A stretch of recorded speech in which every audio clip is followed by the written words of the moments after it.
add.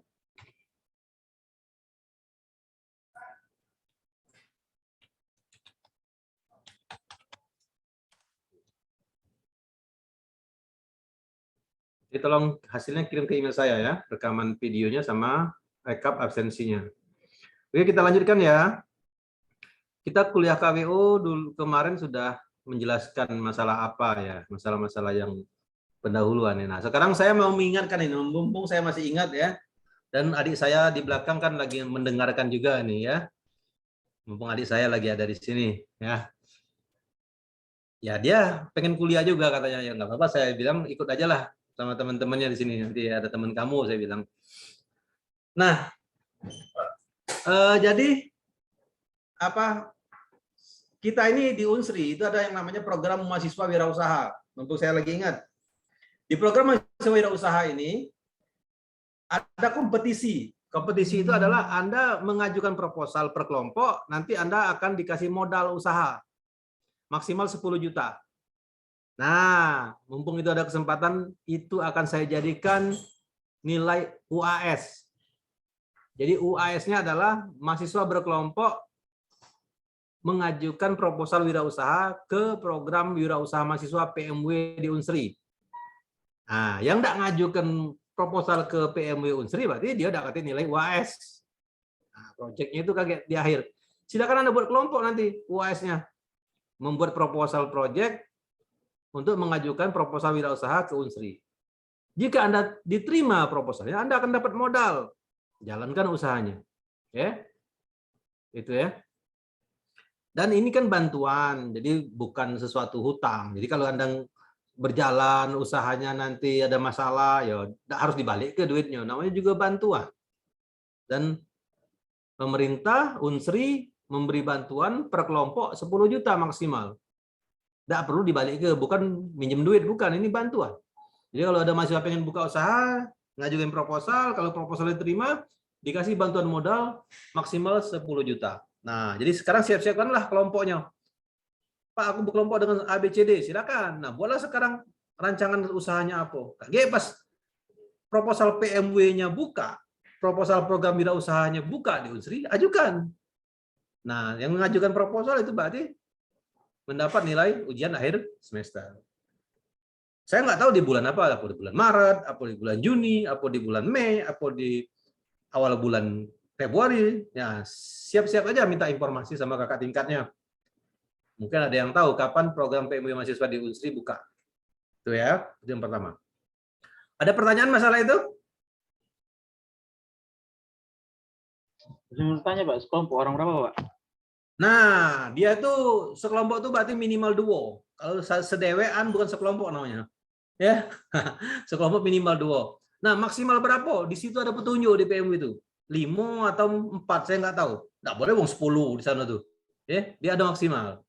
Baca aja di petunjuk PMW KG. Maksimalnya berapa? Apa wong 5, apa wong 4, apa wong 3. Yang jelas minimal duo, namanya sekelompok kan minimal duo. Nah, berarti boleh bertiga, boleh berempat. Nah, saya nggak tahu maksimalnya berapa itu ya. Tapi tidak mungkin 10. Ya. Apa berempat, apa berlima. Cek aja nanti ya. Itu. Oke, apalagi pertanyaan yang lain? Silakan. Mumpung adik saya lagi dengar ini di belakang nih. Silakan.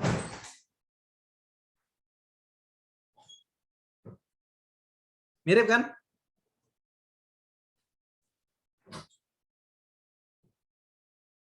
Oke, gimana? Ada lagi?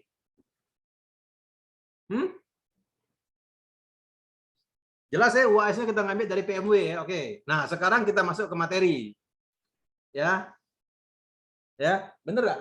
Nah, bener katanya. Ya. Nah, ya. Iya. Bener ya? Nah, ya, ya, ya, ya. Ya katanya ya, ya. Oke. Saya bisa sharing ini ya, bisa sharing apa? Sharing layar ya, bisa ya? Bisa sharing layar ya? Sebentar Pak.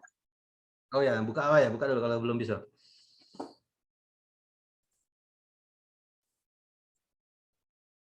Saya sudah nyalakan Pak. Oke, oke. Saya juga baru membuka PowerPoint-nya. Ini agak lambat dikit. Nggak apa-apa lah. Ah, malum lah, komputer aku ini i3. Agak berat.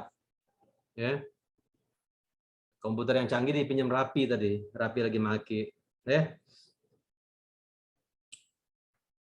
Oke, belum muncul nih. Kamunya ya. Wait, love feedback. Apa? Kok lambat? Bentar ya. Open with. Pakai PowerPoint dia lambat bukanya.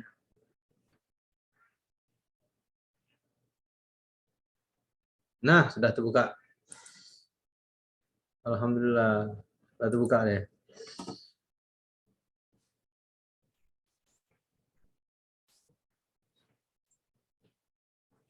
Oke ya. Tolong isi daftar hadirnya ya. Nah. Kebaca belum? Sudah, Pak. Kebaca nggak? Hah? Sudah, Pak. Kebaca ya? Sudah ya? Oke. Jadi bagaimana karakteristik dan konsep kewirausahaan? Ya. Jadi definisi wirausaha. Jadi seorang pengusaha itu beda sama pedagang. Kalau pedagang cari barang, jual kembali untung. Tapi kita tidak seperti itu. Ya, wirausaha itu adalah orang yang berani mengambil resiko. Dia beli barang, dia jual, dapat keuntungan, tapi dia bisa membaca peluang. Bukan hanya ngambil barang, jual. Oke, kamu sekarang kan lagi tren apa ya? Lagi tren misalnya apa ya? Pakaian yang lagi tren sekarang saya nggak tahu ya. Apa pakaian yang tren sekarang? Baju-baju yang tren? Saya nggak tahu nih. Partogi. Supreme mungkin, Pak. Apa? Supreme. Muhammad? Apa Muhammad? Supreme? Iya. Baju apa Supreme tuh? Nah, itu kayak semacam produk kayak jualan baju lah, tapi dia kayak nggak terlalu original, jadi dia beli baju kayak limit edition gitu dari produk yang lain. Nah, terus sama Supreme ini dijual lagi dengan harga yang lebih tinggi dan dia laku, dapet itu. Ya, anggaplah itu yang lagi tren ya. Nah, ketika kita melihat itu sebuah tren, tapi kita tidak memikirkan resiko, ya, maka kita akan rugi. Jadi jangan kalau lagi Supreme misalnya lagi tren, langsung kita beli 100 baju. Ternyata kita tidak laku karena tidak tahu pasar. Nah, cukup 50 dulu. Ya. Tapi jangan juga ragu-ragu jadi pengusaha itu. Untung enggak ya? Jangan-jangan rugi ya? Nah, enggak jadi-jadi beli.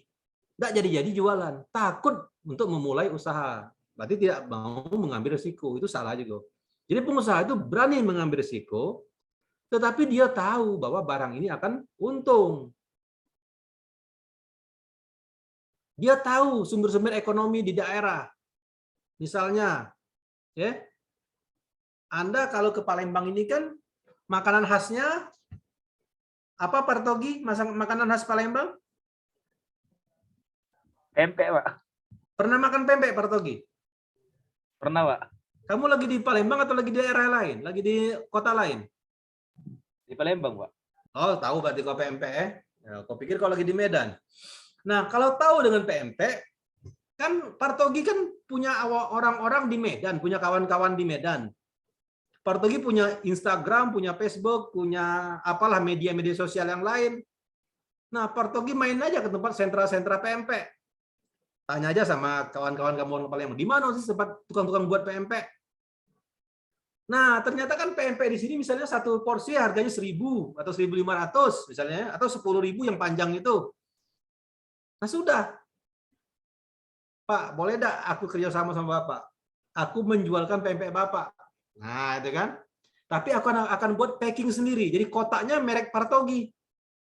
Bukan merek punya orang itu. Misalnya pempek Lala. Nah, ganti kamu buat kotak sendiri, kardus sendiri, namanya pempek Partogi. Wah. Kau jual lah sama kawan-kawan yang di Medan. Nah, saya punya pempek dari Palembang, asli Palembang. Namanya pempek Partogi. Padahal kita ngambil pempek orang lain, tapi kita ganti merek. Sudah berjanji di situ kan. Packingnya kita ganti, tapi isinya punya orang. Sudah. kita kan cuma ngupload aja di Instagram foto PMP-nya, foto kotaknya, kemasannya, segala macamnya. Untuk paket A berapa harganya, isinya apa saja, paket B berapa harganya, isinya apa saja. Udah, tawarkan ke orang Medan. Orang Medan percaya, Partogi lagi di Palembang, pasti dia tahu tempat membuat PMP dan dia tahu bahwa PMP asli Palembang seperti apa. Sudah, nanti ada yang order. Nah, setelah ada order, kau menghubungi tukang pembuat PMP, tolong kirimkan 50 PMP ke alamat X. Nah, packingnya pakai packing punyaku yang kardusnya bermerek Partogi. Nah, dia yang ngirim, ya kan? Nah, kau tinggal bayar sama dia kan? Nah, tapi orang itu bukan bayar ke tukang PMP tadi, orang itu akan bayar ke Partogi. Sehingga Partogi itu cuma maklar, tapi Partogi bisa punya merek PMP sendiri, ya kan? Bisa seperti itu Partogi kalau kau mau, ya? Kau merantau ke Palembang, kau bisa jualan PMP sama orang Medan. Nah, itu. Ya.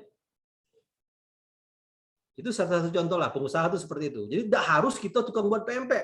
Tidak harus kita yang membuat PMP. Kita bisa memproduktifkan masyarakat. Ya. Jadi ada sumber-sumber ekonomi yang bisa kita jadikan penghasilan. Nah, itu. Wirausaha itu yang menciptakan hal yang baru. Jadi dia bisa mengorganisasi sesuatu yang baru. Ya, jadi Anda bisa mengumpulkan orang bersama-sama join membuat usaha baru. Itu wirausaha. Ya, melakukan sesuatu yang berbeda. Ya, oke. Anda harus membuat sesuatu yang berbeda. Saya aneh di Ambon tuh kok di Ambon salah. Di Medan itu kok ada Bika Ambon. Kenapa tidak dibilang Bika Medan, Partogi? Kenapa dia tidak dibilang Bika Medan, Partogi? Kok Bika Ambon, padahal dia di Medan? Apa, Partogi, alasannya? Kurang tahu, Pak.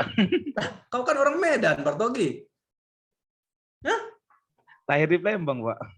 Ya, tapi kan kau tahu cerita kenapa dinamakan Bika Ambon. Padahal makanan khas Medan. Kan aneh, kan? Tidak? Nggak tahu ya. Nanti tanya sama orang tuanya. Iya, Pak. Kenapa dikatakan Bika Ambon padahal itu khas Medan gitu, ya. Nah, seperti itu kan. Jadi kalau saya di Medan, saya bisa kerjasama sama orang yang membuat Bika Ambon. Nanti saya jual ke orang Palembang. Modal saya hanya pakai media sosial. Kalau ada yang mesen baru saya kirim. Gitu kan? Nah, jadi mungkin Anda bisa membuat hal yang baru ya. Nah, itu, membuat hal yang baru. Jadi yang sudah dibuat oleh orang lain bisa kita kembangkan di sini atau kita bisa mengembangkan sesuatu yang baru, ya. Nah, itu. Ya.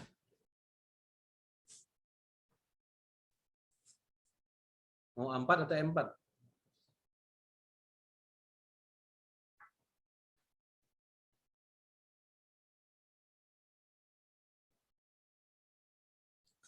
Oke. Jadi, nah begitu juga misalnya tadinya bakso hanya bulat, tidak ada tambahan-tambahan. Sekarang bakso saya kasih cabai di dalamnya, sehingga baksonya menjadi pedas ketika digigit. Namanya bakso granat. Kan bakso granat itu cuma begitu ya inovasinya. Bakso yang bulat diisi dengan cabai di dalamnya, cabai rawit, masih biji-bijian cabai rawit itu masih satu cabai benar, bukan diulek, tapi memang cabai benar. Nah, cabai itu kalau digigit akan pedas. Jadi ketika orang menggigit cabainya terasa pedas. Tapi di dalam cabainya, di dalam bakso. Itu nama bakso granat. Jadi kan bisa membuat sesuatu yang baru. Ya. Kemudian orang yang berani mengambil risiko. Oke, terus dia bisa menimbulkan sumber-sumber ekonomi. Oke. Selanjutnya adalah jangan banyak berpikir. Kalau banyak berpikir tidak mulai-mulai usahanya. Yang penting aksi, action. Kalau kagak main ini untung dah, rugi dah, gecak mano, enggak ada jadi jalannya. Jadi ketika dia mau berusaha, udah langsung aja jalanin. Jangan banyak berpikir, ya, action yang penting. Kemudian jangan menjadikan orang lain sebagai kambing hitam. Ya enggak? Jadi ketika kita rugi, kita menyalahkan orang lain. Itulah dia si A tuh. Apa A tuh begitu? Coba begini, padahal salah kita gitu kan, kita sebagai pengusaha yang salah. Tapi kita menyalahkan orang lain. Nah, seperti sekarang. Coba nggak ada corona. Kalau ada corona, tidak ada corona, pasti laku jualan aku. Nah, gara-gara corona ini loh jualan aku rugi. Berarti kita kan mencari kambing hitam. Padahal salah di kita. Kita tidak bisa memberikan pelayanan yang baik, kualitas yang baik, ya, membuat produk yang cepat. Jadi kalah bersaing sama orang lain. Jadi bukan masalah corona sebenarnya. Masalah kita.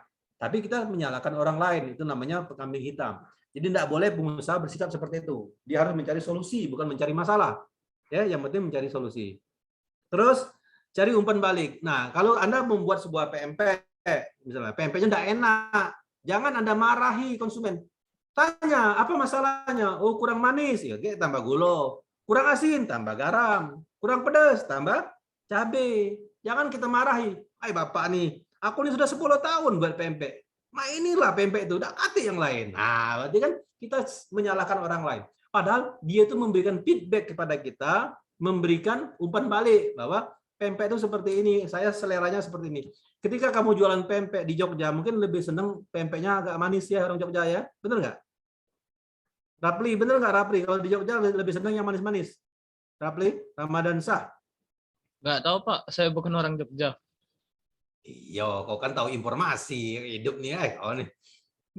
Nah, harus kau ke Jogja, tapi kau tahu cerita lah. Di Jogja tuh senangnya manis-manis apa tidak? Kalau dengar dari cerita, iya sih. Kebanyakan Nah, orang berarti Jogja itu suka kalau manis. jual PMP di Jogja jangan yang terlalu pedas. Kau jual yang manis-manis. Ada gula lah dikit ya, jangan banyak kan manisnya. Ya, karena orang Jogja tuh manis-manis gitu ya. Itu. Benar nggak? Nggak tahu juga memang kau tidak pernah ke Jogja, nggak tahu wong Jogja cak mana bentuknya ya. Benar nggak? Oke. Nah, jadi harus tahu ya. Terus berusaha ya buat inovasi, cara-cara yang baru. Ya. Kalau kita susah sekarang corona, jualannya saro, buatlah inovasi, pesan pakai media sosial dan bisa kita antarkan ke alamat atau ikut dalam bentuk kelompok-kelompok marketplace.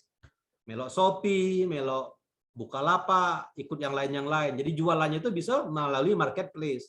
Kalau kamu menunggu di pinggir jalan, tidak menggunakan media sosial, tidak menggunakan marketplace, lebih susah laku zaman sekarang.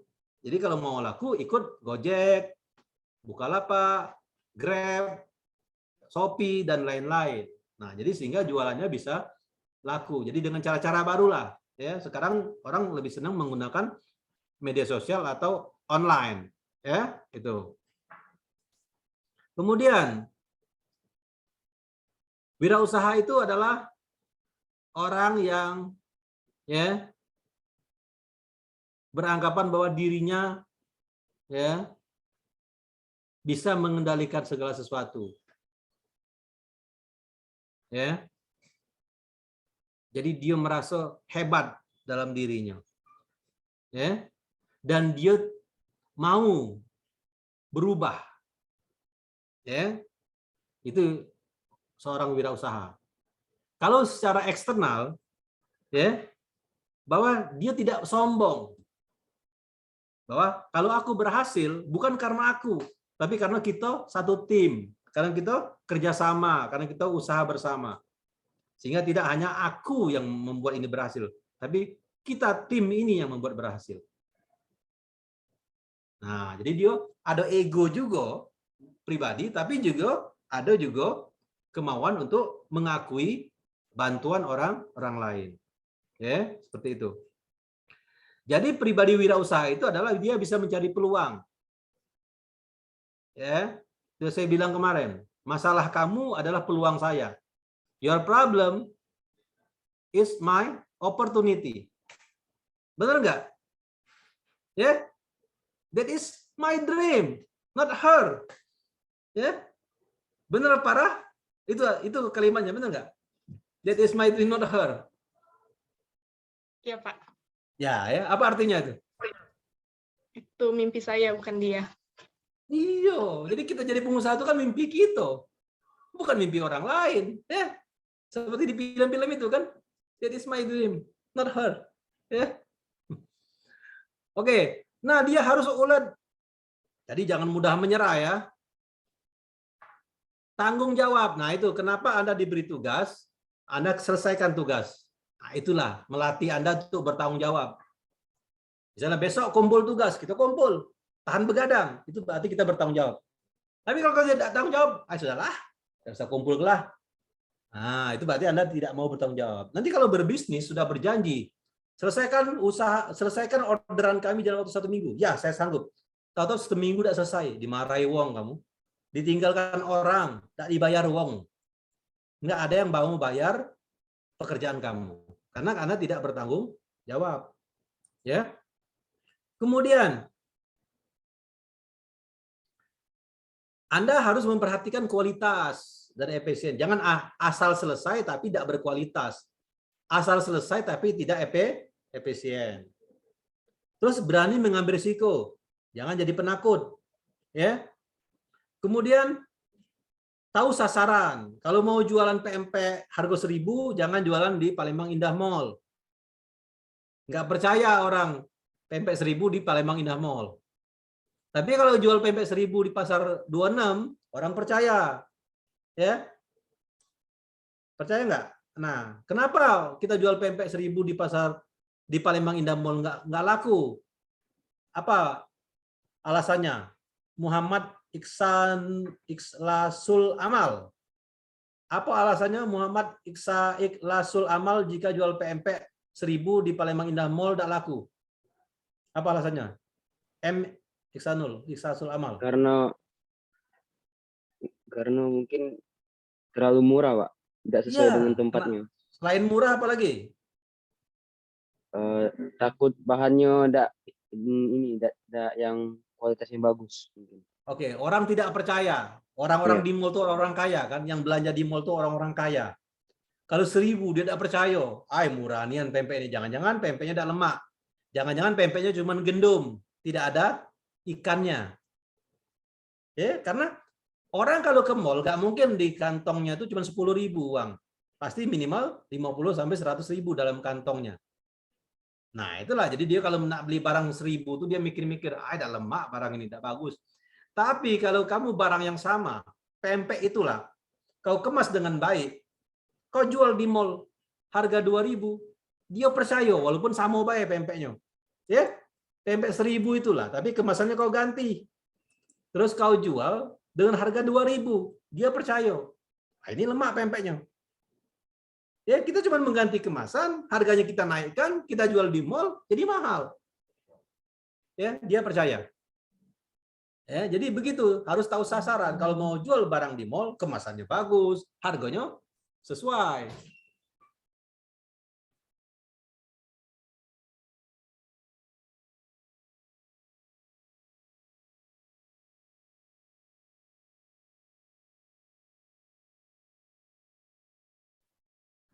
Nah, kemudian ini tinggal 9 menit ya.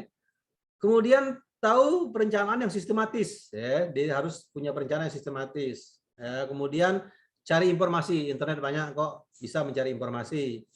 Kemudian tahu koneksi, menguasai jaringan.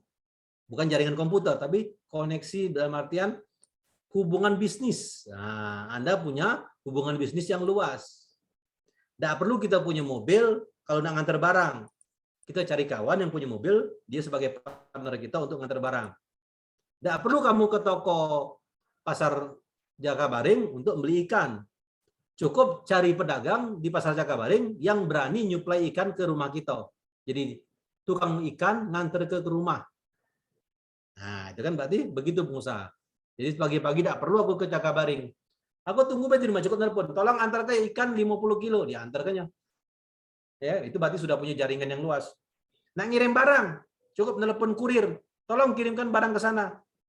Kan yang bayar bukan saya, yang bayar ongkos kirim adalah pembeli, bukan saya. Ya. Terus Anda harus percaya diri. Kalau ragu-ragu, takut rugi, malu, tidak percaya diri, itu tidak jadi usahanya. Yang penting action, bergerak dulu. Ya, harus punya percaya diri. Jangan malu jadi pengusaha. Ya, memang PNS itu hebat. Tinggilah anunya statusnya. Tapi kekayaannya belum tentu sama dengan pengusaha. Saya punya tetangga saya itu cuma jualan pakaian di Pasar 16 kalau Anda tahu. Tahu nggak Pasar 16 tahu ya? Yang di Palembang pasti tahu Pasar 16. Ya. Di pasar 16 dia cuma jual pakaian. Tapi mobilnya mobil apa yang dia miliki? Fortuner. Cuma jual pakaian di pasar 16 tapi mobilnya Fortuner. Aku PNS sudah 20 tahun lebih jadi PNS masih mobil biasa. Ya kan? Itu mobil dia yang lama, Fortuner warna hitam. Sekarang dia sudah beli mobil lagi satu lagi. Warna putih. Mereknya apa? Fortuner juga dibelinya lagi. Lah sudah punya mobil lagi, mobil baru, Fortuner juga. Nah, jadi walaupun dia pedagang tukang jual baju di pasar 16, tapi kekayaannya melebihi seorang PNS. Tapi kalau kondangan kan malu. Kondangan kan yang di depan tuh pejabat biasanya. Kalau kondangan, pergi kondangan, yang dia diantar orang duduk di depan pejabat. Pedagang kan nggak diantar orang ke depan. Padahal kalau juga kekayaannya, lebih kaya lah pedagang tadi dibandingin pejabat. Nah, itu kan. Jadi nggak usah malu ya.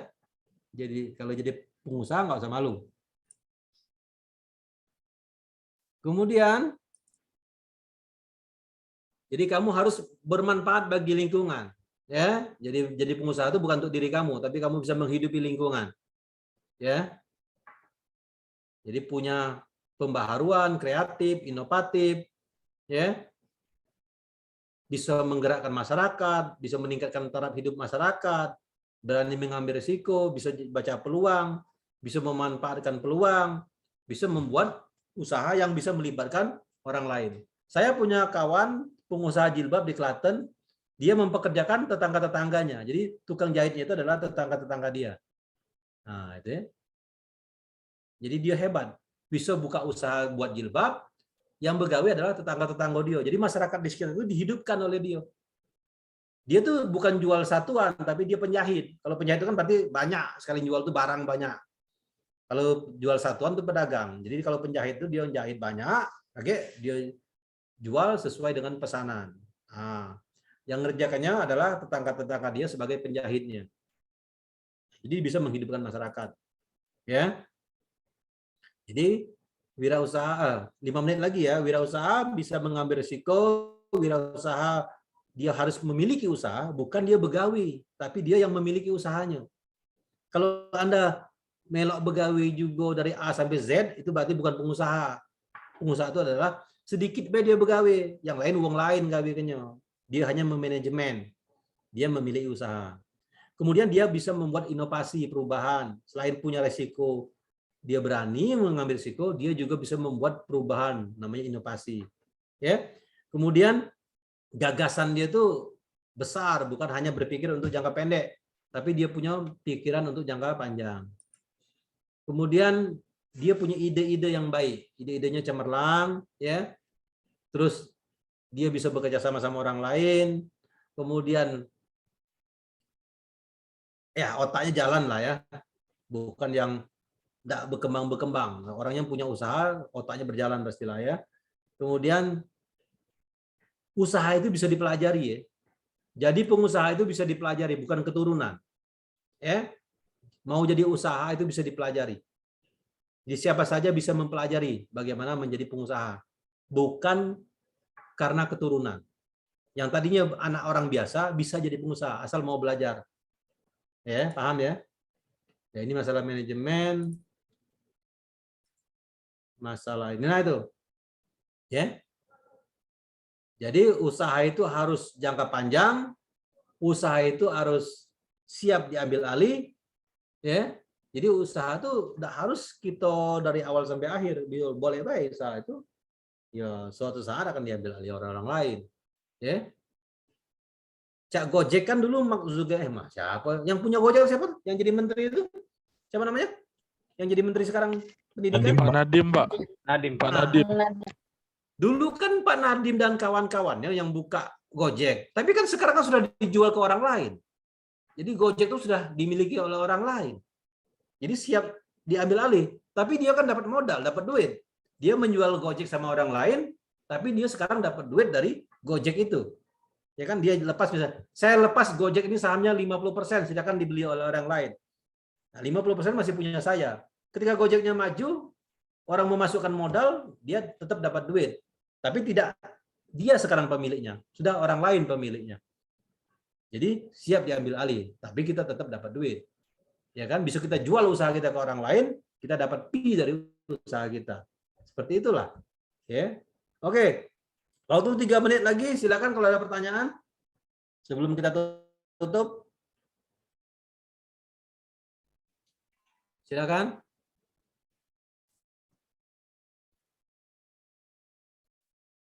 Ada pertanyaan? Nggak ada, Pak. Alhamdulillah, berarti Talia ngerti Putri ya? Talia Putri ngerti ya? Nggak ada pertanyaan ya? Ya Allah, Pak. Reja ngerti tidak? Muhammad Reja? Muhammad Reza ngerti nggak? Paham, Pak. Alhamdulillah. Sudirman? Redko Iskandar, Sudirman? Ngerti nggak Sudirman?